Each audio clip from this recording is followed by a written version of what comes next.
Zee मराठीवरील अप्पी आमची collector ही मालिका 7 वर्षांच्या लीप नंतर चांगलीच रंगली आहे। त्यामुळे प्रेक्षक पुन्हा एकदा या मालिकेकडे वळले आहेत। अशातच आता या मालिकेत अर्जुनची मुख्य भूमिका साकारणारा अभिनेता रोहित परशुरामने आपल्या चाहत्यांना मोठ्या आनंदाची बातमी दिली आहे। मालिकेसोबतच तो आता आणखीन एका नवीन भूमिकेत प्रेक्षकांच्या भेटीस आला आहे। त्याचा हा नवीन प्रोजेक्ट एक चित्रपट असून त्याचं नाव आहे मनोमनी। या चित्रपटात रोहित मुख्य भूमिकेत झळकत आहे। तसेच त्याच्यासोबत या चित्रपटात अभिनेत्री प्रांजली कंजारकरने स्क्रीन शेअर केली आहे।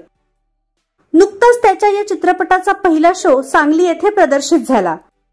त्याचा हा चित्रपट सध्या प्रेक्षकांच्या पसंतीस उतरत आहे। तर तुम्हाला अर्जुन म्हणजेच अभिनेता रोहित परशुरामचा अभिनय आवडतो का हे आम्हाला कमेंट बॉक्समध्ये नक्की कळवा।